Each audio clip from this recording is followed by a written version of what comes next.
गुण शक्तये सकला कल रूपाय शंभवे गुरुवे नमः शंभवे गुरुवे नमः शंभवे गुरुवे नमः।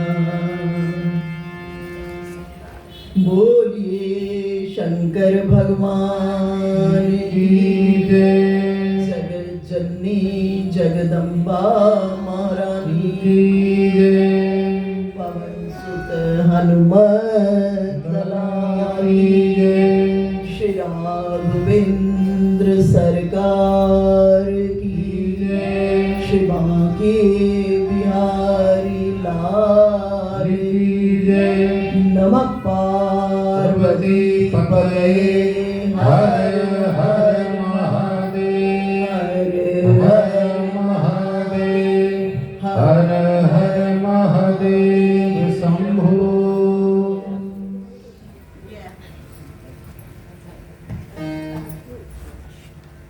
अखिल कोटि ब्रह्मांड नायक परात्पर ब्रह्म भक्तों के जीवन प्राण धन भक्त वत्सल शरणागत वत्सल अकारण करुणा वरुणालय आनंद कंद सच्चिदानंद दिगंबर चंद्रशेखर आशुतोष अबडर दानी सदा शिव भगवान शंकर की शरण में शिव महापुराण के माध्यम से हम आप सब चले।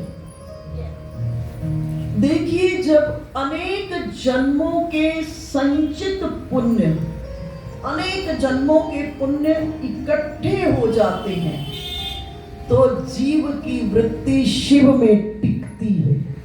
अनेक जन्मों के पुण्य इकट्ठे होते हैं तब जीव की वृत्ति शिव में टिक जाती है। और जब जीव की वृत्ति शिव में टिक जाती है तो वो सहज में ही मुक्त हो जाता है। एक छोटी सी कथा को श्रवण करें। महादेव के एक बहुत बड़े भक्त हुए विद्यापति श्रृंगार रस के बहुत बड़े कवि हुए। श्रृंगार रस के बहुत बड़े कवि हुए विद्यापति जी। तो मैथिल कवियों में सर्वश्रेष्ठ कवियों में हुए और विश्व ने उन्हें श्रृंगार रस के कवि के रूप में स्वीकार किया और महादेव से बहुत प्रेम करते थे। और जब महादेव से बहुत प्रेम करते थे तो महादेव उनके घर में सेवक बनकर रहने लगे। उनको ये बात समझ तो नहीं आई कि ये कौन है, लेकिन उनका सेवक से बहुत प्रीति थी। देखो, घर में एक मालिक और सेवक के भीतर में थोड़ा तो अंतर होता है, लेकिन यहाँ अंतर नहीं था। उन्हें बहुत ज्यादा प्रेम था सेवक से। और इस सेवक का महादेव किस रूप में आकर रहे, इनका नाम इस जगह उगना था। महादेव उगना के रूप में आकर के नाम उगना था। विद्यापति के पास रहे, बहुत प्रीति विद्यापति जी की सेवक के भीतर में। एक दिन दूसरे गांव जा रहे थे। विद्यापति जी का एक नियम था कि वो गंगा जल ही पीते थे और गंगा में ही स्नान करते थे। आज दूसरे गांव जा रहे थे, मार्ग में प्यास लगी और उगना को कहे, उगना कोई जल लेकर आओ कहीं से। और उगना गए और पात्र दे दिए थे विद्यापति जी। उस पात्र को, लोटे को जल से लबालब भरकर लाकर के विद्यापति जी को दिए। विद्यापति जी ने जैसे ही जल पिया, क्योंकि जीवन भर गंगा जल का ही पान किया था, इसलिए गंगा जल के स्वाद से परिचित थे वो। जैसे ही जल पिए, पूछे, उगना ये जल कहां से लेके आए? यहाँ तो कोई गंगा का स्रोत नहीं दिखाई दे रहा है। और महादेव उगना के रूप में बात को टालने का प्रयास किए, लेकिन विद्यापति जी ने जिद कर दी। जब जिद कर दी, अब उगना अपने रूप को बदले, जटाओं से गंगा प्रवाहित हो रही है। जब इस रूप में दर्शन दिए तो अब तो बहुत कठिन हो गया, अब बहुत कठिन हो गया। मन में एक ग्लानि कि मैं अपने इष्ट देव से अपनी सेवा कराता रहा और इस जगह महादेव ने विद्यापति जी को कहा इस रहस्य को किसी को खोलना नहीं। जिस दिन रहस्य को खोल दिया, मैं उसी क्षण अंतर्ध्यान हो जाऊंगा। अब बहुत बड़ी मुश्किल, पहले ही इतनी प्रीति थी जब स्वरूप का ज्ञान नहीं था, और अब जब स्वरूप का ज्ञान हो गया तो अब विद्यापति संभाल नहीं पाते थे अपने आप को, और घर लौटे। विद्यापति जी की जो पत्नी थी वो बड़ी क्रोधी स्वभाव की थी। आज उगना को बाजार भेजी किसी सामान के लिए, और शिव है, लीलामय है। अब शायद उनके विद्यापति जी के पास रहने का समय अब पूर्ण हो गया था, और जब वापस लौटे तो कुछ देरी से लौटे।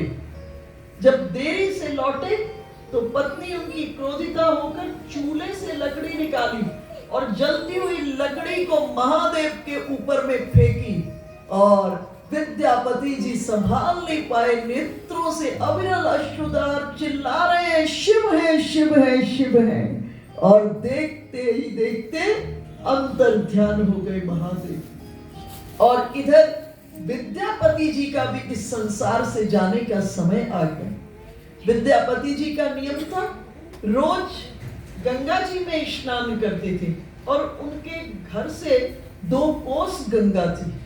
आज भी गंगा स्नान के लिए निकले, थोड़ी ही दूर गए, शरीर शिथिल होने लगा, वहीं पर बैठ गए बालू में, और बैठकर वहीं से भगवती गंगा को पुकारे, कहे मां, पूरा जीवन मैंने आपके जल का पान किया, पूरा जीवन मैंने आपके ही जल से स्नान किया, क्या मुझे इस अंतिम समय में वंचित कर दोगे? अंतिम कविता उनके जीवन की वहीं से पुकारे मां भगवती गंगा को, और गंगा 2 कोस से चलती हुई विद्यापति के पास पहुंच गई। आज भी उस गांव में गंगा, विद्यापति जी का जो गांव था, जहां घर था, वहां प्रवाहिता है, और उस समय गंगा 2 कोस दूर प्रवाहिता थी।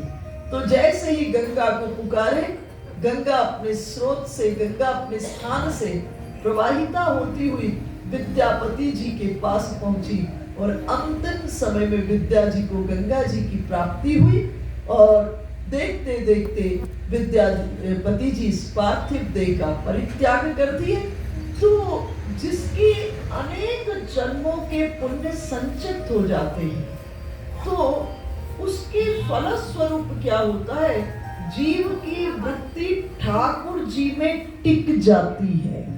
देखो, मैं उस दिन भी चर्चा की थी, हम सब यात्रा में हैं, और एक ही बात है, हम उसी से निकले हैं और उसी में लीन होना है।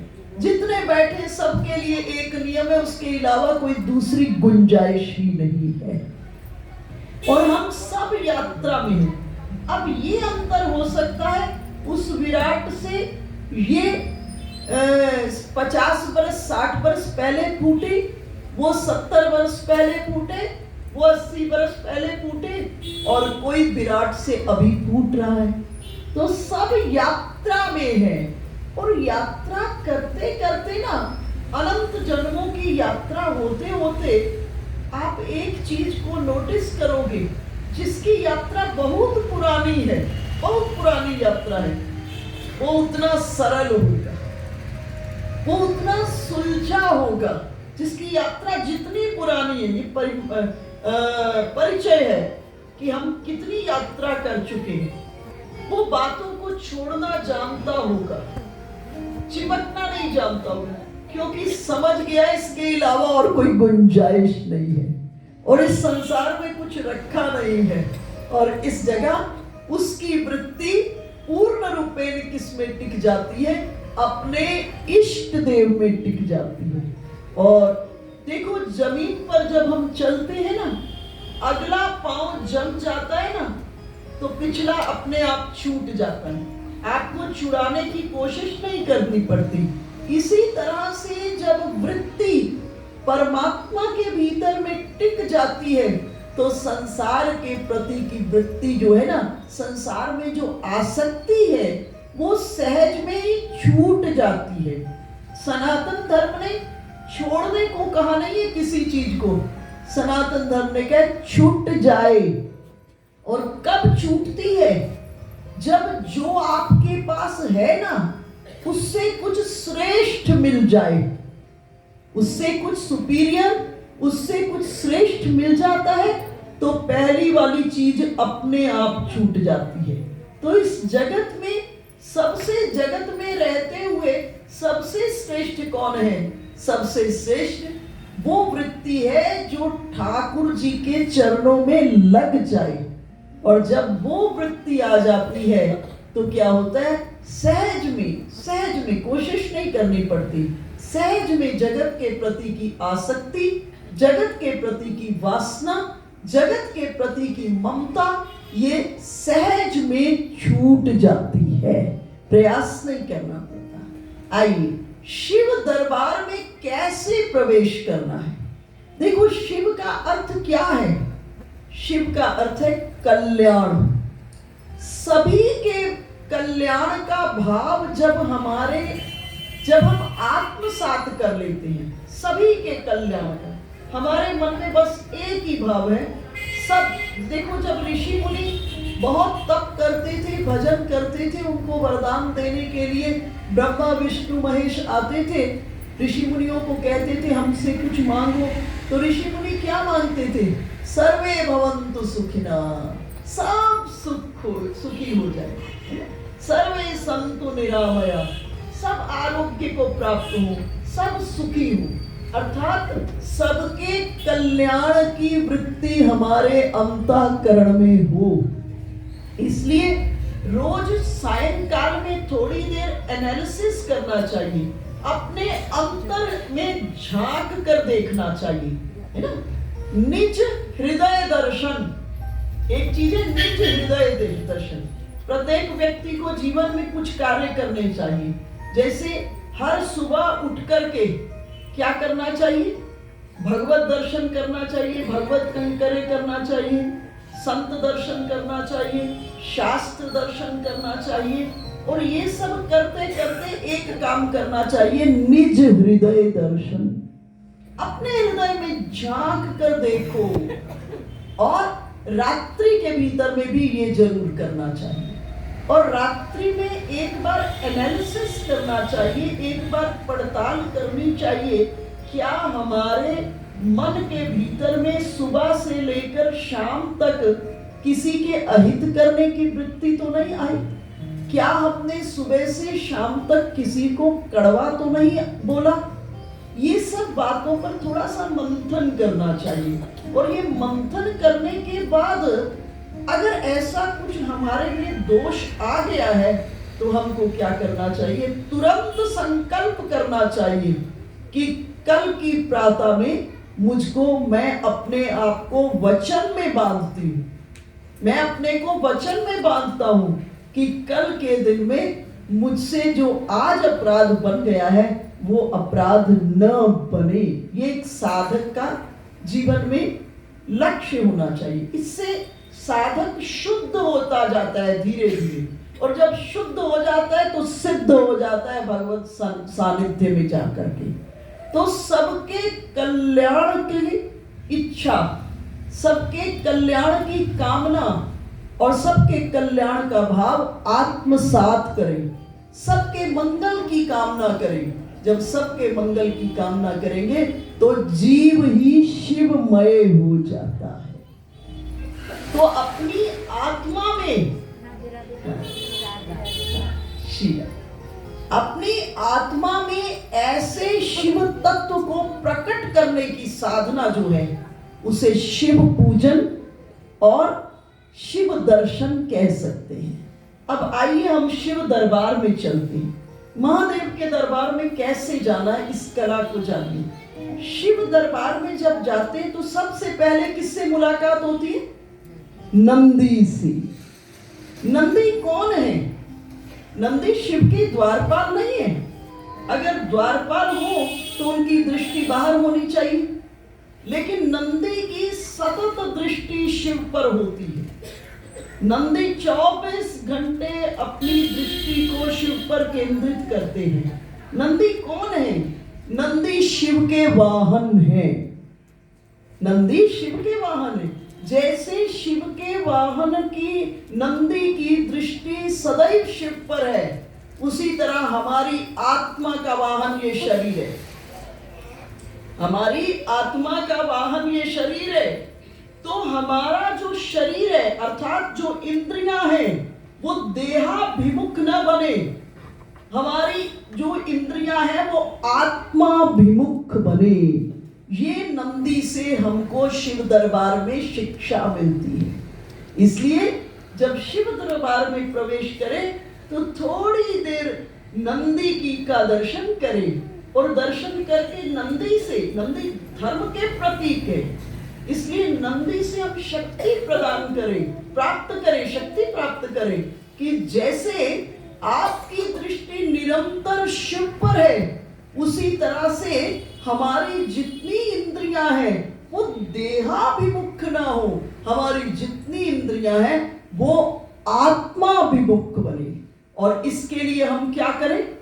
इसके लिए हमको संयम करना पड़ेगा। इसलिए इसके लिए हमको तप करना पड़ेगा। देखो, एक बात जितने आप बैठे हो सब रोज कहते हो, किसी ने आपको पढ़ाया नहीं है, आप और हम स्वयं कहते हैं। क्या कहते हैं? ये मेरा शरीर है। ये तो नहीं कहते मैं शरीर हूं। क्या कहते हो? ये मेरा शरीर है। इसका मतलब आप स्वीकार कर रहे हैं शरीर और मैं अलग अलग वस्तु है। फिर आप क्या कहते हो? मेरा मन ऐसा कहता है। ये तो नहीं कहते मैं मन हूं, नहीं कहते ना। क्या कहते हो? मेरा मन ऐसा सोचता है, मेरा मन ऐसा कहता है। ये तो नहीं कहते ना मैं मन हूं। इसका मतलब आप साफ स्वीकार कर रहे हैं मन और मैं अलग अलग वस्तु हैं। फिर आप कहते हो मेरी बुद्धि ऐसा सोचती है। ये आप नहीं कहते कि मैं बुद्धि हूं। क्या कहते? मेरी बुद्धि ऐसा सोचती है। तो आप स्वीकार कर रहे हैं बुद्धि और मैं अलग अलग वस्तु है। फिर आप कहते हो मेरी आत्मा ऐसा कहती है, बोलती है। फिर आप स्वीकार कर रहे हो कि आत्मा और मैं अलग अलग तत्व है। अब ये मैं कौन है? ये आपके भीतर में बसा हुआ परमात्मा। एक बात यहां स्पष्ट कर दूं, वेदों के अंदर आत्मा ही शब्द का प्रयोग हुआ है। जो व्यष्टि चेतना है, व्यष्टि चेतना है, उसे आत्मा कहा गया, और जो चेतना पूरे ब्रह्मांड में व्याप्त है उसे परमात्मा कहा गया। सिंगुलर आपके भीतर में जो चेतना है उसको आत्मा कहा गया, और वही चेतना जो ब्रह्मांड के भीतर में, पूरे ब्रह्मांड कण कण के भीतर में व्याप्त है, उस समष्टि चेतना को हम परमात्मा कहते हैं। तो ये मैं तत्व कौन है? आपके भीतर में बसा हुआ परमात्मा तत्व है। अब सबसे पहले आवश्यकता किसकी है? सबसे पहले आवश्यकता है कि हम इन इंद्रियों की सेवा करें। ये बड़ा जरूरी चीज है कि हम अपनी इंद्रियों की सेवा करें। मानस के भीतर में जब भारद्वाज ऋषि के आश्रम में भरतलाल जी रुके हैं, तो भारद्वाज ऋषि ने अष्ट सिद्धियों को प्रकट कर दिया कामधेनु के माध्यम से। वन के भीतर में एक अद्भुत व्यवस्था एक ऋषि की वन के भीतर में, और भरत जी की सेवा में 4-4 दासियों को नियुक्त कर दिया। भारद्वाज ऋषि रात्रि के 4 प्रहरों में, प्रत्येक प्रहर के भीतर में गए हैं भरत जी के पास। तो उन्होंने चारों प्रहरों में क्या देखा? भरत जी के नेत्र जो थे नासिका के अग्रभाग को देख रहे थे। नेत्र नासिका के हल्के से खुले हुए नासिका के अग्रभाग को। आप महादेव की भी जितनी मूर्तियां देखोगे, जितना विग्रह देखोगे, उसमें देखोगे महादेव के पूरे पूरे नेत्र नहीं खुले होते। महादेव के बड़े थोड़े से नेत्र खुले होते हैं ऐसे, और उन नेत्रों का केंद्रीकरण किस पर होता है? नासिका के अग्रभाग पर। इसे शांभवी मुद्रा कहते हैं। और ऐसे नासिका के अग्रभाग पर जब नेत्रों को आप केंद्रित करते हो तो मन की चंचलता खत्म हो जाती है, मन की पूर्ण चंचलता खत्म हो जाती है। तो भारद्वाज ऋषि भरतलाल जी को चारों प्रहरों में गए और चारों प्रहरों के भीतर में क्या देखे? नेत्र जो है नासिका के अग्रभाग पर केंद्रित है और वाणी पर सीताराम जी का निरंतर जप चल रहा है। अर्थात हमको तप, ये जो हमारे इंद्रियां हैं आत्मा विमुख बने, इसके लिए क्या आवश्यकता है? हम तप करें, हम स्थिर रहें, हम दृढ़ रहें। ये महत्वपूर्ण शिक्षा हमें नंदी से प्राप्त हो रही है। तो सबसे पहले तो आवश्यकता है इन इंद्रियों की सेवा करें। सबसे पहले इन इंद्रियों पर कंट्रोल। आंख से उसी को देखना जिसमें अंततः कल्याण हो, कान से उसी को सुनना जिसको सुनने में कल्याण हो, वाणी से वही बोलना जिसके बोलने में हमारा कल्याण हो। आपने देखा होगा कई बार कुछ लोग बैठे होते हैं, हम लोग बैठे होते हैं तो क्या होता है? व्यर्थ की चर्चा, जिस चर्चा से कोई लाभ नहीं होने वाला। एक बार मैं सत्संग कर रही थी किसी स्थान पर, तो मैंने उनको सत्संग के दौरान कहा कि देखो, कोई भी व्यर्थ की बात होने लगे, ठाकुर जी को, व्यर्थ का अर्थ हमारे लिए एक ही है, ठाकुर जी को छोड़कर अन्यत्र चर्चा होने लगे, तो आप ऐसा करना, बात को मोड़कर ठाकुर जी पर ले आना। मैंने सत्संग में कहा, तो उन्होंने मुझे कहा कि माता जी आपने तो बहुत अच्छा कहा कि कोई घर में आए और इधर उधर की बात चले तो बात को बदलकर भगवान की बात पर, ठाकुर जी की कोई लीला, कोई चर्चा, कोई सुंदर प्रसंग करो, परंतु वो अगर ना सुनना चाहे तो?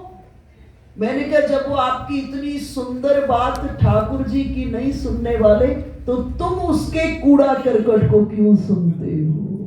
देखो, आप खाली सुनते नहीं हो, जो सुनते हो उसको स्टोर भी करते हो, तभी तो बरसों बरसों पुरानी बातें याद रहती, जैसे ही मौका आता है घट से बाहर निकल आती। तो हम खाली सुनते नहीं है, सुनना बहुत सजगता का विषय है। देखो, जैसे ही किसी जो आपको अच्छा नहीं लगता, जिससे आपका द्वेष है, आप सोचो उसका जरा सा भी चिंतन आता है तो सारी की सारी इंद्रियों के भीतर में क्रोध की वृत्ति आ जाती है।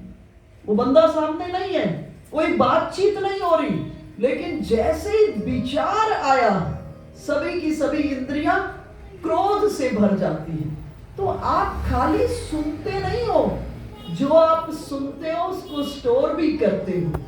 इसलिए सजग रहना है कि इस मटकी के अंदर क्या स्टोर करना है, इस अंतःकरण रूपी मटकी में क्या स्टोर करना है। देखो, हमारा घर साफ होना चाहिए, इसके प्रति हम सजग हैं। हमें क्या खाना चाहिए, इसके प्रति भी हम सजग हैं। हमें क्या पहनना चाहिए, इसके प्रति भी हम सजग हैं। लेकिन इस मटकी में क्या रखना चाहिए, है ना, इसके प्रति सजग नहीं है। जिस दिन इस मटकी के प्रति सजग हो जाएंगे, आप कथा से परिचित होंगे। नामदेव जी के पास गई, नामदेव जी के पास भक्त गई, कहीं मेरे उपले चोरी हो जाते हैं। नामदेव जी ने कहा तेरे उपले चोरी हो जाते हैं, उपले तो इतने बनते हैं, मैं कहां से तुम्हारे उपले को ढूंढूंगा। तो उसने कहा नहीं नामदेव जी, मेरा उपला साधारण उपला नहीं है, मेरे उपले को तोड़ोगे तो उसमें से विट्ठल विट्ठल विट्ठल विट्ठल निकलेगा। अर्थात जीवन के भीतर में उपला बनाते वक्त वो अलग से कुछ नहीं कर रही है, उपला बनाते वक्त वो कितनी सजग है कि उसकी वृत्ति के भीतर में उस समय सीताराम जी अवस्थित है और उस वृत्ति से वो एक उपला बना रही है। और जब उस वृत्ति से उपला बन रहा है तो क्या है, उस उपले के भीतर में भी नाम प्रवेश कर जाता है। तो पहली चीज नंदी से जो सबसे बड़ी शिक्षा रखनी है कि हमारी इंद्रियां जो है वो देहाभिमुख नहीं बने, आत्माभिमुख अर्थात अंतर्मुखी बनने की कोशिश करो इन नेत्रों के माध्यम से। बहुत सुंदर किसी कवि ने कहा, चिड़िया चहक चहक गुन गावे, चिड़िया चहक चहक गुन गावे, पत्ते हिल हिल शीश नवावे, चलती त्रिविध समीर सुहावन, अनुपम शोभा छाई। घटना वही है, सब देख रहे हैं, लेकिन वो जब चिड़ियों के चहकने में किसका अनुभव कर रहे हैं, किसका आस्वादन कर रहे हैं कि सबके भीतर में घट में बोलने वाला कौन है, वो तो एक ही है, वो निकला तो मिट्टी। इसलिए हमको देहाभिमुख मिट्टी में नहीं उलझना, हमको किसमें जाना है, उस चेतन के साथ। हमारी बाह्य इंद्रियां भी चेतन पर केंद्रित हो।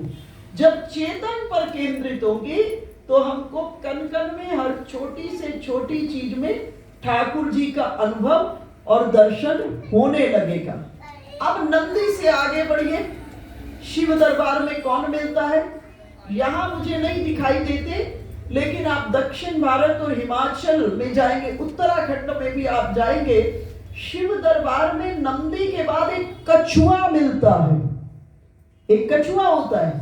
और ये जो कछुआ है ये भी बड़ी धीमी गति से शिव की ओर दौड़ रहा है, शिव की ओर जा रहे हैं। ये कछुआ किसके लिए, नंदी स्थूल देह के लिए प्रेरक और मार्गदर्शक है, और ये कछुआ सूक्ष्म देह के लिए, सूक्ष्म मन के लिए, ये कछुआ सूक्ष्म मन के लिए प्रेरक और मार्गदर्शक है। अर्थात हमारा मन कछुए जैसा कवचधारी और सुदृढ़ बनना चाहिए। मन ऐसा नहीं जहां गए चिपक गए, जहां गए प्रभावित हो गए, नहीं, मन कैसा होना चाहिए, जैसे कछुआ देखता है सामने से शत्रु आ रहा है तो कछुआ क्या करता है, अपने सभी अंगों को अपने कवच में समेट लेता है, शरीर के अंदर बांध लेता है। इसी तरह कोई भी कैसी भी स्थिति परिस्थिति आ जाए, हमारा मन उसमें न उलझे। हमारा मन किसमें उलझे, राधा रमण सीता जी राघवेंद्र सरकार के भीतर में, महादेव के भीतर में उलझे। हमारा मन इन छोटी छोटी चीजों से प्रभावित न हो। तो हमारे मन को शिक्षा किससे लेनी है, कछुए से, जो शिव दरबार में है, और ये धीरे धीरे महादेव की ओर जा रहा है। नंदी की दृष्टि महादेव पर स्थित है और ये कछुआ धीमी गति से शिव की ओर चल रहा है। अर्थात हमारा मन भी कछुए जैसा कवचधारी सुदृढ़ बने। जैसे कछुआ शिव की ओर गतिशील है, वैसे ही हमारा मन भी शिवमय बने। अर्थात मन की गति, विचारों का प्रवाह और इंद्रियों के काम, मन की गति, विचारों का प्रवाह और इंद्रियों के काम, ये सभी शिव भाव से युक्त आत्मा के लिए हुआ करें। देखो, एक बड़ा सुंदर श्लोक आता है, दुर्लभो मानुष देह देहि नाम षण्भंगुर तत्रापि मन्ये दुर्लभम वैकुंठ प्रिय दर्शन। पहली चीज तो क्या है, ये दुर्लभ है मनुष्य देह। ये तो सब मानते हो कि मनुष्य देह दुर्लभ है, क्योंकि अपने से नीचे कितने जीव जंतु, किस किस कैटेगरी के जीव जंतु हैं, अंडज हैं, श्वेतज हैं, उद्भिज हैं, जरायुज हैं, कितने प्रकार के जीव जंतु हैं, ये सभी जीव जंतुओं का जीवन कितना कठिन है, कितना कठिन है। अभी कुत्ते को अगर आप भोजन दोगे तो खाएगा, अगर नहीं दोगे तो उसको भोजन, स्वतंत्र है वो, स्वतंत्र में एक मनुष्य जीवन जो है, स्वतंत्रता का प्लेटफॉर्म हमको प्राप्त हुआ है। स्वतंत्रता की प्लेटफॉर्म पर हम आप खड़े। तो पहली चीज तो मनुष्य जीवन बड़ा दुर्लभ, जो भगवान की कृपा से आज हमको प्राप्त है। उसके बाद सत्संग, मनुष्य जीवन होकर भी सत्संग की प्राप्ति भी दुर्लभ। फिर सत्संग को प्राप्त करके सद्गुरु की प्राप्ति। फिर उसके बाद क्या कहा, अंतिम चीज क्या हो गई कि आपके विचार ब्रह्ममय हो जाए, आपके विचार क्या हो जाए, ब्रह्ममय हो जाए। विचार में और कुछ प्रवेश ही नहीं कर पाए, आपके विचार में केवल ठाकुर जी अर्थात ब्रह्ममय हो जाए। तो कछुए से शिक्षा लीजिए, नंदी स्थूल देह के लिए और कछुआ सूक्ष्म देह के लिए। हमारा मन भी देहाभिमुख नहीं, आत्माभिमुख हो, और हमारा शरीर भी जो इंद्रियां हैं वो भी आत्मामुख बने। नंदी और कच्छप, ध्यान से देखिए, सजग रहिए। नंदी और कच्छप जब दोनों शिव की ओर आगे बढ़ रहे हैं, दोनों बढ़ रहे हैं, अर्थात शारीरिक कर्म और जो मानसिक चिंतन है, ये दोनों शिवमय आत्मा की वो और बढ़ रहे हैं। अब इन दोनों में शिव रूपी परमात्मा को पाने की कितनी योग्यता है, कितनी योग्यता है। इन दोनों को कसौटी पर कसने के लिए शिव दरबार के दो द्वारपाल हैं। ये दो द्वारपाल कौन है? एक गणेश जी और दूसरे हनुमान जी। आप जितने बड़े शिव दरबार में जाओगे वहां पर आप देखोगे दो द्वारपाल होंगे, एक हनुमान जी और दूसरे गणेश जी। अब इन दोनों के आदर्शों पर आपको खरे उतरना है। जब तक दोनों के आदर्श जीवन में नहीं आएंगे तब तक शिव दरबार में पूरा पूरा प्रवेश नहीं होगा। अब गणेश जी का क्या आदर्श है? गणेश जी का आदर्श है समृद्धि और बुद्धि का सदुपयोग करने की कला आनी।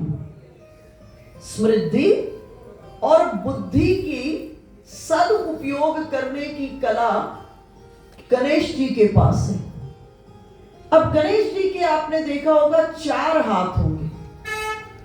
4 हाथ में क्या है गणेश जी के? गणेश जी के 4 हाथों में क्या क्या है? रोज गणेश जी को देखते हो, बताओ। गणेश जी के 4 हाथ में क्या क्या धारण किए बताइए। रोज गणेश जी का दर्शन करते हो ना मंदिर में आकर। गणेश जी के 4 हाथ हैं, 4 हाथ में क्या क्या धारण किए? एक हाथ में लड्डू, एक हाथ में पुस्तक,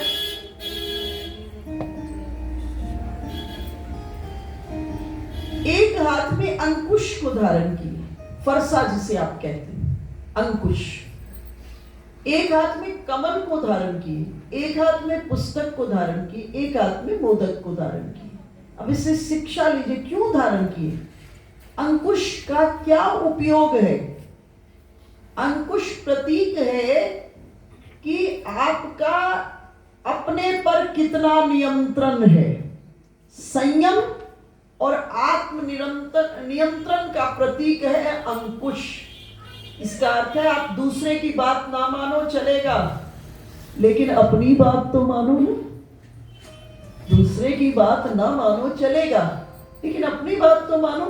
हम रोज देखो, कई बार आप सब ने नोटिस किया होगा, हम रात में निर्णय लेते हैं कि कल ब्रह्म मुहूर्त में जग करके भजन करेंगे, चिंतन करेंगे, लेकिन जैसे ही सुबह होती है एकदम मीठी मीठी नींद आ रही होती है, चलो कोई बात नहीं, थोड़ी देर बाद जग जाए। अर्थात हमने अपनी ही बात नहीं मानी। आप दूसरे की बात ना मानो चलेगा, लेकिन आपको अपनी बात तो जरूर माननी चाहिए। अर्थात संयम और आत्मनियंत्रण अपने जीवन के भीतर। देखो, दो शब्द हैं, एक शब्द है साधना और दूसरा शब्द है उपासना।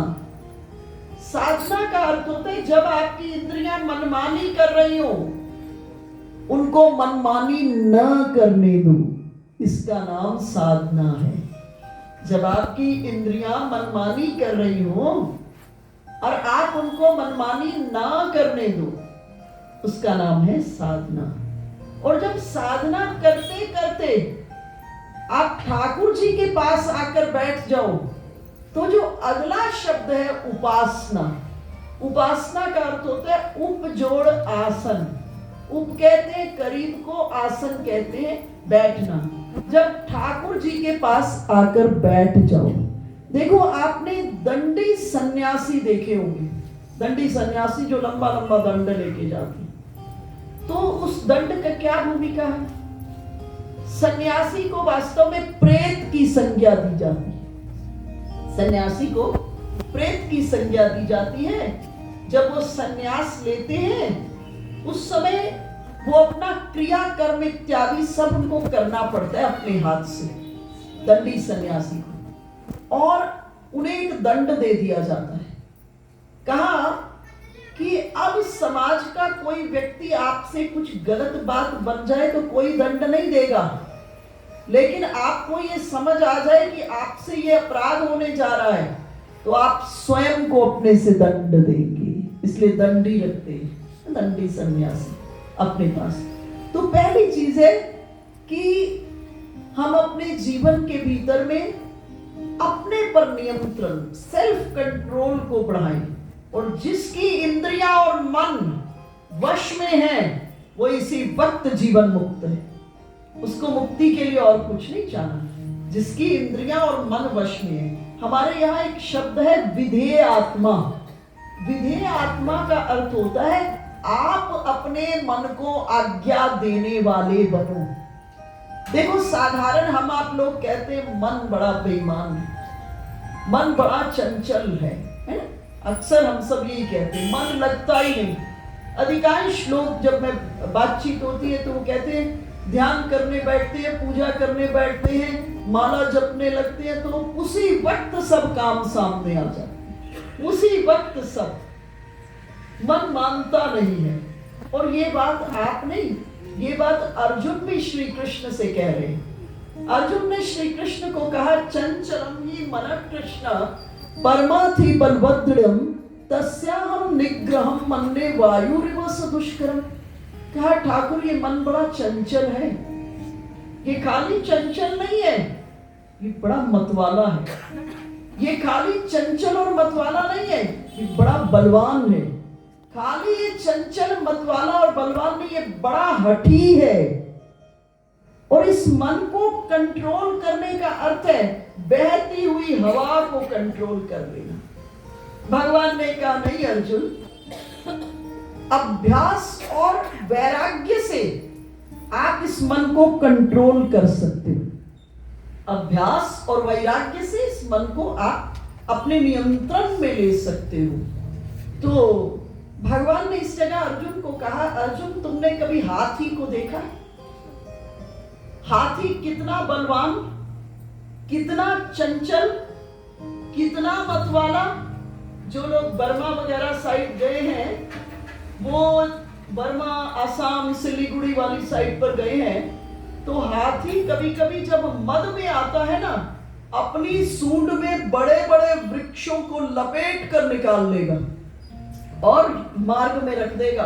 घंटों घंटे यातायात बंद हो जाता है, आना जाने में दिक्कत होती है। तो इतने बलवान हाथी को जब महावत उसका मालिक आता है, एक रस्सी से बांध देता है। अब आप विचार करो, क्या इतने बलवान हाथी को रस्सी से बांधा जा सकता है? नहीं, रस्सी नहीं बांध रही हाथी को। हाथी किससे बंधा है? हाथी मान्यता से बंधा है कि मैं बंधा हूं, मान्यता से बंधा है कि मैं बंधा हूं। इसी तरह से ये जो मन है ना, ये मन संसारी का तो बहुत कम चंचल है, भक्त का बहुत ज्यादा चंचल है। लेकिन भक्त इसकी चंचलता का उपयोग करना जानता है। भक्त इसकी चंचलता का उपयोग करना जानता है।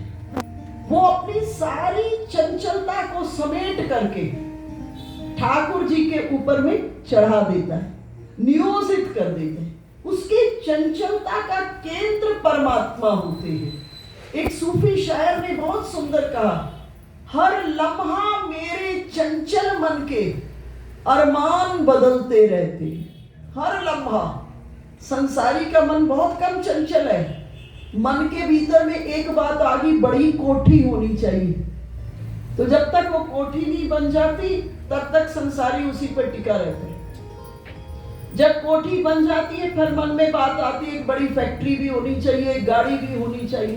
पर जब तक कोठी नहीं बनी तब तक वो उसी चंचलता उसकी उसी पर टिकी हुई है। लेकिन भक्त की चंचलता तो हर मिनट बदल रही है। हर लम्हा मेरे चंचल मन के अरमान बदलते रहते हैं। लेकिन आगे बड़ी खूबसूरत बात कह दी, इसको पकड़ने की कोशिश करना। कहा हर लम्हा मेरे चंचल मन के अरमान बदलते रहते हैं। भक्त प्रभु के पास जाता है, श्याम सुंदर का दर्शन करते हुए कहता है, प्रभु बहुत सुंदर लग रहे हो, ये बंसरी को जो अधरों पर धारण किया है बहुत सुंदर लग रहे हो। ऐसा करता हूं, इसको उठा करके आपके फेटे में कस देता हूं, देखता हूं तुम कैसे लग रहे हो। अर्थात अपनी चंचलता को ठाकुर जी पर चढ़ा देता है, पूरी की पूरी चंचलता को। तो हर परंतु आगे कहता है, किस्सा है वही फरसूदा, पर उन्वान बदलते रहते हैं। प्रभु अपनी एक बात को कहने के लिए मैं अनेकों तरीके ढूंढता हूं कि प्रभु मैं आपसे प्रेम करता हूं। अर्थात संसारी और भक्त में क्या अंतर है? संसारी के टारगेट बदलते रहते हैं और भक्त का टारगेट एक ही है। चंचल दोनों है, लेकिन संसारी का टारगेट लक्ष्य बदलता रहता है और भक्त का लक्ष्य एक है। और वो अपनी सारी चंचलता को समेट के ठाकुर जी के चरणों में चढ़ा देता है। किस्सा तो वही है फरसूदा, पर उन्वान बदलते रहते हैं। अपनी एक बात को कहने के लिए कि प्रभु मैं आपसे बहुत प्रेम करता हूं, अनेकों तरीकों को ढूंढता है भक्त। और उसके बाद बहुत सुंदर बात कही भक्त ने, कायम है जहां में दो चीजें, एक हुस्न तेरा, एक इश्क मेरा। भक्त कह रहा है, प्रभु दो चीजें इस संसार में कायम है। क्या? एक हुस्न तेरा और एक इश्क मेरा। अर्थात जिसने इतनी गहराई से ठाकुर जी के रूप का दर्शन किया है, इतनी गहराई से ठाकुर जी के रूप का दर्शन किया कि हुस्न तेरा, रूप की परतों के भीतर में जो उतर गया है। इसको मीरा ने कहा, बसो मेरे नैनन में नंदलाल, सांवरी सूरत मोहिनी मूरत, नैना बने विशाल, बसो मेरे नैनन में नंदलाल। बहुत दिन हो गए प्रभु मंदिर की चौखट पर रहते हुए, अब ऐसा कर दो मेरी इन आंखों में अपना घर बना लो, आप मेरे आंखों में विश्राम करो, इसको अपना घर बना लो। तो भक्त और संसारी में इतना सा ही अंतर है कि भक्त का लक्ष्य, संसारी का लक्ष्य बदलता रहता है, भक्त अपने लक्ष्य के ऊपर कायम है। चंचल दोनों है। भक्त अपनी सारी चंचलता को उठा करके ठाकुर जी के चरणों में चढ़ा देता है। और अंत में बहुत प्यारी बात कह दी, कहा यूं अहले वफा तेरी खातिर ईमान बदलते रहते हैं। हम कहते हैं हमारा ये नियम, हमारा ये नियम, ये नियम, और भक्त क्या करता है? अपने सारे नियमों की पोटली बनाकर अपने प्रेमास्पद के चरणों में चढ़ा देता है। मेरे गुरु महाराज कहते थे कि आप बिहारी जी के मंदिर वृंदावन कहीं भी जाओ और जाकर के, और उस दिन एकादशी हो और उधर बिहारी जी का प्रसाद मिल रहा हो, और आपको हम प्रसाद नहीं लेंगे क्योंकि आज हमारी एकादशी है, तो बोले ये दोष हो जाएगा। बोले प्रभु का प्रसाद मिल रहा है, इस जगह सभी नियम को प्रभु के चरणों में चढ़ा देना। हाँ, प्रसाद को छोड़ के आप बाजार में खाने की इजाजत नहीं है आपको, लेकिन आपको प्रसाद मिल रहा है उस समय, प्रभु का प्रसाद। और उस जगह आपने कहा जी आज तो हमारा व्रत है, हमारा तो ये नियम है, हमारा तो ये है। बोले नहीं, ये दोष हो जाएगा, ये अपराध हो जाएगा। उस समय प्रभु का प्रसाद ग्रहण करना ही भक्त का स्वरूप है। तो पहली बात कही कि आत्मनियंत्रण, आत्मसंयम। उसके बाद एक हाथ में क्या है? पुस्तक। पुस्तक किसका प्रतीक है?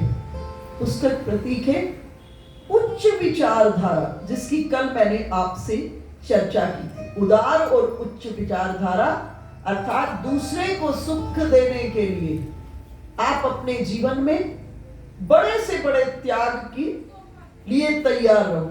मैं एक कथा सुन रही थी, मुझे बड़ी प्यारी लगी। बोले एक बार सूर्य नारायण पृथ्वी पर भ्रमण के लिए आए, तो उन्होंने पृथ्वी को देखा। उन्हें पृथ्वी बहुत प्यारी लगी। जगह जगह बड़े बड़े हरियाली वाले बड़े बड़े वृक्ष, झरने, पहाड़, पुष्प, नदियां। और जैसे ही उन्होंने देखा तो सूर्य नारायण ने पृथ्वी से कहा, तुम बहुत सुंदर हो और मैं तुमसे विवाह करना चाहता हूं।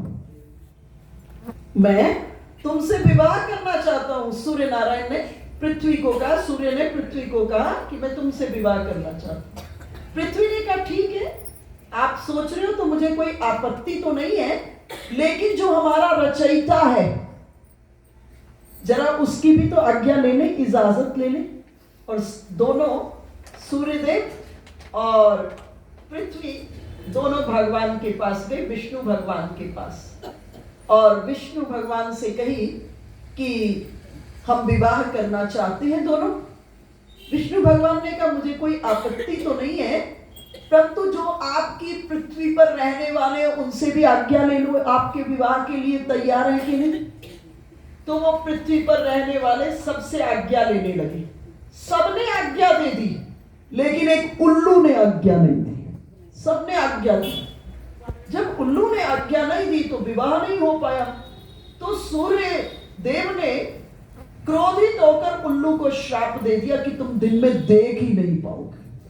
वो श्राप स्वीकार कर लिया। इधर पृथ्वी ने उल्लू से प्रश्न किया, जब हमारे विवाह के लिए सबने इजाजत दे दी तो तुमको क्या इतराज हो गया?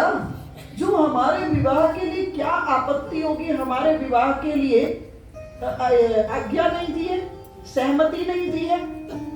तो उल्लू ने पृथ्वी को कहा जरा आप विचार करो, अभी सूर्य कितने योजन दूर है, तो सूर्य की किरणों से हम जल जाते हैं गर्मी के भीतर में, और तुम्हारा विवाह हो गया और सूर्य आकाश से उतर करके पृथ्वी पर आ गया तो तुम ही जल जाओगी। जब तुम ही नहीं रहोगी तो विवाह और कल्याण किसमें है? और जब ये बात उल्लू के साथ पृथ्वी कर रही थी, उसी वक्त लक्ष्मी जी वहां से गुजरी। लक्ष्मी जी ने जब ये सुना कि उल्लू का इतना ऊंचा विचार सुना, तो लक्ष्मी जी प्रसन्न हो गई उल्लू पर और उल्लू को अपना वाहन के रूप में स्वीकार कर ली कि देखो दूसरे को सुख देने के लिए इस उल्लू ने अपनी हानि करा ली। तो गणेश जी के हाथ में जो पुस्तक है ये इसी का प्रतीक है, उच्च विचारधारा। दूसरे को सुख देने के लिए अपने को बड़े से बड़े त्याग के लिए तैयार करो। और जिस घर में घर के मुखिया में अपने प्रति की कोई अपेक्षा नहीं है, वो तिनके को समेट कर घर को संभाल के रखता है। और जिस घर में मुखिया के मन में अपेक्षा आ गई किसी भी प्रकार की, सिमटा हुआ घर तिनके में बिखर जाता है। तो उच्च विचारधारा। और तीसरे, एक हाथ में क्या है? कमल। कमल किसका प्रतीक है? असंगता का, निर्लेपता का, पवित्रता का। कमल कीचड़ में रहता है, लेकिन कमल के पत्र के ऊपर में, पुष्प में के ऊपर जो पत्र है उस पर जल की बूंद होती है, लेकिन उसको प्रभावित नहीं करती है। इसी तरह से हम जगत में रहें, जगत का उपयोग करें, लेकिन निर्लिप्त रहें, असंग रहें, चिपके नहीं। कल हमने इस विषय पर विस्तार से चर्चा की। एक छोटे से दृष्टांत से समझिए। राजा जनक के दरबार में याज्ञवल्क्य जी महाराज ब्रह्म ऋषि हुए। वो रोज कथा कहते थे, और कथा कहते थे तो उसमें असंख्य सन्यासी, बड़े बड़े विद्वान कथा सुनने को आते थे। लेकिन याज्ञवल्क्य जी महाराज तब तक कथा प्रारंभ नहीं करते थे जब तक राजा जनक सभा में नहीं आ जाते थे। तो जितने सन्यासी थे उनके मन में एक बात आ गई। सोचने लगे, इतने बड़े ब्रह्म ऋषि होकर भी जब तक राजा नहीं आता तब तक कथा ही नहीं शुरू करते। देखो गुरु क्या कर रहे हैं, वो समाधि के तल पर बैठकर कर रहे हैं। उनकी दृष्टि बहुत दूर जा रही है, हम आप उसको साधारण तल पर समझ नहीं पाते हैं। तो सबके मन में ये संशय आ गया कि इतने बड़े ब्रह्म ऋषि होकर के भी जब तक राजा नहीं आता कथा नहीं शुरू करते, मतलब इतने ज्यादा राजा के गुलाम है, ऐसा उनके मन में बात आ गई। और बात याज्ञवल्क्य जी समझ गए।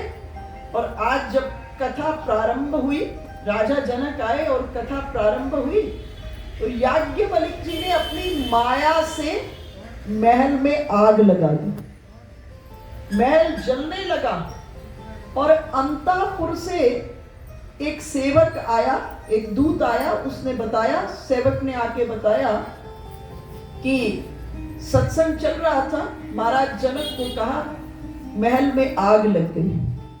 राजा जनक शांत बैठे, कथा चल रही है। फिर थोड़ी देर के बाद एक अनुचर आया। उसने कहा महाराज आग अब रनिवास में पहुंच गई है।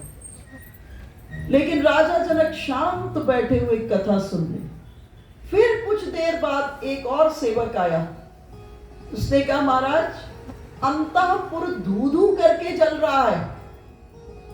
राजा जनक शांत बैठे हुए कथा श्रवण कर रहे हैं, लेकिन जितने सन्यासी थे ना, वो सब सोचने लगे ये तो राजा है, जल गया तो दोबारा बना लेगा महल, परंतु कुटियाओं में हमारे लोटा डंडा कमंडल पड़ा हुआ है, वो भस्म हो जाएगा। और सभी के सभी उठे अपनी अपनी कुटियाओं में जाकर लोटा डंडल कमंडल और अपना बहिर्वास संभालने के लिए। वहां पहुंचे तो वहां तो कोई आग थी नहीं, वो तो याज्ञवल्क्य जी की माया थी। इधर से कुछ देर बाद सब सन्यासी वापस फिर आए कथा प्रांगण के भीतर में। और याज्ञवल्क्य जी ने राजा जनक से प्रश्न किया, राजन एक बात बताओ मुझे, जब 3 बार आपके लिए महल से समाचार आया कि महल में आग लग गई है, तो आप गए क्यों नहीं? राजा जनक ने बहुत सुंदर जवाब दिया। राजा जनक ने कहा महाराज मेरा धन ये मिथिला का राजमहल नहीं है, मेरा धन अनंत है। अनंतम वत में वित्तम भाव्यम में किंचित नास्ति, मिथिलायाम प्रदीप्तायाम न मे किंचित दह्यति। गुरुदेव इस मिथिला के जलने से मेरा कुछ नहीं चलता है, मेरा धन अनंत है। अर्थात इतनी बड़ी मिथिला में रह करके कैसे हैं? निर्लिप्त है, चिपके नहीं है। तो गणेश जी के हाथ में, एक हाथ में जो कमल पुष्प है उससे शिक्षा लीजिए। जब जाया करो ना मंदिर में, ऐसे नहीं लौट आया करो, ध्यान से देखा करो हमारे देवी देवता किस प्रकार के हैं, उनके हाथ में कौन कौन से अस्त्र शस्त्र हैं। ऐसे नहीं गए मंदिर और आ गए, ध्यान से देखा करो प्रभु का श्रृंगार क्या है। नक्षिक पर्यंत श्रृंगार को दर्शन किया करो, और दर्शन करके नेत्रों से हृदय के सिंहासन पर बिठाया करो। और फिर जब घर लौटा करो तो दिन में कम से कम 20 बार मन से उड़कर मंदिर जाया करो, मन से उड़कर, और मन से उस रूप का ध्यान किया करो। और जब ऐसे करोगे तो भगवान का रूप माधुरी आपके हृदय में छप जाएगी। और दिल में है तस्वीर यार, जब जरा गर्दन झुकाई देख ली। आपको कुछ नहीं करना पड़ेगा, बस ये अभ्यास करो। उसके बाद एक हाथ में क्या है? लड्डू। लड्डू का अर्थ क्या है? मीठा स्वभाव, खूब मीठा स्वभाव। कोई आपके पास आए तो उसे शांति की प्राप्ति हो। कोई आपके पास आए उसको शीतलता का अनुभव हो। आपने वो सुना होगा ना कि कौआ किसी को कुछ देता नहीं है, कौआ किसी का कुछ लेता नहीं है, कोयल किसी को कुछ देती नहीं है। लेकिन जब कोयल मीठा मीठा बोलती है, उसकी मधुर वाणी को सुनने के लिए, मैं तो अभी पीछे कहीं गई थी तो वहां कोयल सुबह सुबह बोलती थी, तो उस कोयल की वाणी को सुनने के लिए मैं 4 बजे उठकर बाहर चली जाती थी। वो इतना मीठा बोलती थी और बड़ा लंबा मैं उसकी वाणी को सुनती थी। तो आप सोचिए, इसी तरह घर परिवार में रहते हुए आपका स्वभाव मीठा होगा। अपने से बड़े लोगों को, आपके घर में जितने बड़े लोग हैं, सदैव मीठी वाणी, छोटे हैं उनसे और मीठा बोलिए, ताकि उनके संस्कार में मिठास आ जाए, है ना। अगर आप थोड़ा क्रोध में बोलेंगे, तेज वाणी में बोलेंगे, तो घर में जो छोटे बच्चे हैं वो उसी लहजे में बोलना सीख जाएंगे। इसलिए क्या करें, अगर आप अपने बच्चों से कुछ अच्छी अपेक्षा कर रहे हो तो उसके लिए आवश्यकता किसकी है कि आप अपने स्वभाव को बड़ा मीठा रखो। और मीठे स्वभाव, आपकी वाणी सुन करके शीतलता आ जाए दूसरे के जीवन में, इतना मिठास लगे। कई आपने सुना होगा, कई बार कुछ डॉक्टर ऐसे होते हैं, पेशेंट जाता है ना, वो दवाई बहुत कम देते हैं, उससे इतना मीठा मीठा बात, अच्छे से बात करेंगे कि उसका आधा दुख दर्द वही खत्म हो जाता है। इसलिए गणेश जी के हाथ में जो 4 हाथों में 4 चीजें, उसको अपने जीवन में लाइए। ऐसे गुण आने से आत्मदर्शन, शिव दर्शन की पात्रता का निर्माण होता है। ये 4 गुण जिसके अंदर होंगे वो शिव दर्शन की पात्रता प्रमाणित करते हैं कि इसको बहुत जल्दी ठाकुर जी की प्राप्ति होने वाली है। तो ये चीजें अपने जीवन में लाइए। अब दूसरे द्वारपाल कौन है? हनुमान जी। हनुमान जी से क्या शिक्षा लेंगे? सदैव विश्व कल्याण के लिए, लोकहित के लिए सदैव तत्परता। रावण के दरबार में पहुंच गए हनुमान जी, और जब रावण के दरबार में पहुंचे तो रावण ने प्रहस्त्र को कहा, पूछो इनसे ये कौन है, पूछो ये कौन है। रावण यहाँ पर बड़ा स्पष्टवादी है। रावण ने कहा, हे कपि, जो आप इस दरबार में बंद कर खड़े हो, मैं जानता हूं मेरे पुत्र में आपको बांधने की सामर्थ्य नहीं है, आप अपनी रुचि से बंद करके आए हो। तो हे कपि, आप हैं कौन? इस जगह हनुमान जी थोड़ा घबरा गए। हनुमान जी सोचने लगे कि मेरे गुरु ने मुझे इतना कुछ पढ़ाया, लेकिन ये तो बताया ही नहीं मैं हूं कौन। और हनुमान जी मन ही मन उड़े, सीता जी के चरणों में पहुंचे और सीता जी को कहे, मां, दूत की पराजय स्वामी की पराजय होती है, मुझे बताओ मैं हूं कौन। किशोरी जी ने अपनी कृपा कमल को हनुमान जी के ऊपर में फेंका, और जैसे ही हनुमान जी की बुद्धि से किशोरी जी का कृपा कमल टकराया, हनुमान जी जोर से पुकार उठे, दासो हम कौशलेंद्र से, मैं कौशलेंद्र का दास हूं। रावण ने कहा, तुम दास हो? मैं तो सोच रहा था तुम किसी देश प्रदेश के बहुत बड़े सम्राट हो, क्योंकि मैं जानता हूं मेरे पुत्र में सामर्थ्य नहीं है तुम्हें बांधने की। ये जो तुम बंधे हुए अपनी रुचि से बंद करके आए हो। हनुमान जी ने कहा, रावण जरा विचार करो, मैं तो एक का दास हूं, तुम कितनों के दास हो? तुम काम के दास, तुम क्रोध के दास, तुम कुर्वी के दास, तुम कलेवर के दास, तुम कंचन के दास, तुम इतनों के दास हो। और सुनो, मैं इन सबका स्वामी हूं। लेकिन इनका स्वामी मैं कब बना? बोले, जब मैं रघुनाथ जी का दास हो गया। और ये मेरी साधना का फल नहीं है, ये उनकी कृपा का फल है। तो रावण ने कहा, शर्म नहीं आ रही? बंधे हुए खड़े हो। हनुमान जी ने कहा, मोहि न कछु बांधे कही लाजा, किन्न चाहूं निज प्रभु कर काजा। मुझे अपने प्रभु का काज करना है, इसलिए मुझे बंधे होने में कोई शर्म नहीं है। जब यहां से उड़े, चलने के लिए यात्रा प्रारंभ की, तो प्रारंभ में विघ्न के रूप में मैनाक आ गया। मैनाक के बाद लंकनी सुरसा आ गई, लंकनी आ गई, सिंहिका आ गई, कितने आ गए। लेकिन जो विशेष बात है, हनुमान जी जहां जहां जितने भी विघ्न आ रहे हैं, हनुमान जी कहीं नहीं घबराए, लेकिन एक काम बार बार कर रहे हैं, बार बार रघुबीर संभारी, बार बार रघुबीर संभारी। विचार जैसे ही रुकते ना, अंदर झांकते कि उस पार से जिस राम रूप को हृदय के सिंहासन पर बिठाया था, वो राम तो मेरे हृदय में है, कहीं संसार तो नहीं आ गया। बस एक साधक को यही सावधानी करनी है, हर कुछ देर बार अपने भीतर झांक लेना, प्रभु विराजे हृदय में, कहीं संसार तो नहीं आ गया, कहीं कोई विकार तो नहीं आ गया, कहीं कोई तेरा मेरा तो नहीं आ गया, कहीं कोई असत तो नहीं आ गया।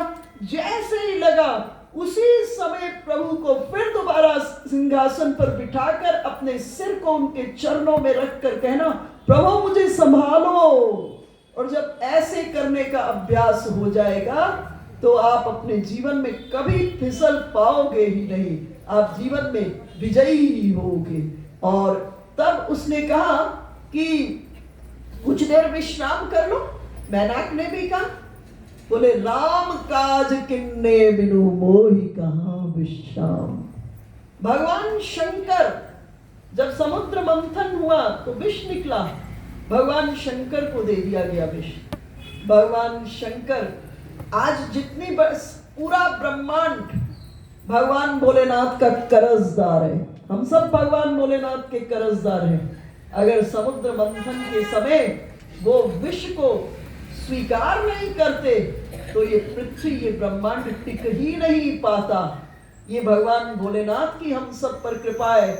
जो कुछ बूंदे गिर गई इस पृथ्वी पर विष की, उससे ये जहरीले इतने भयंकर भयंकर अजगर हो गए, सांप हो गए, बड़े बड़े भयंकर जहरीले जीव जंतु प्रकट हो गए।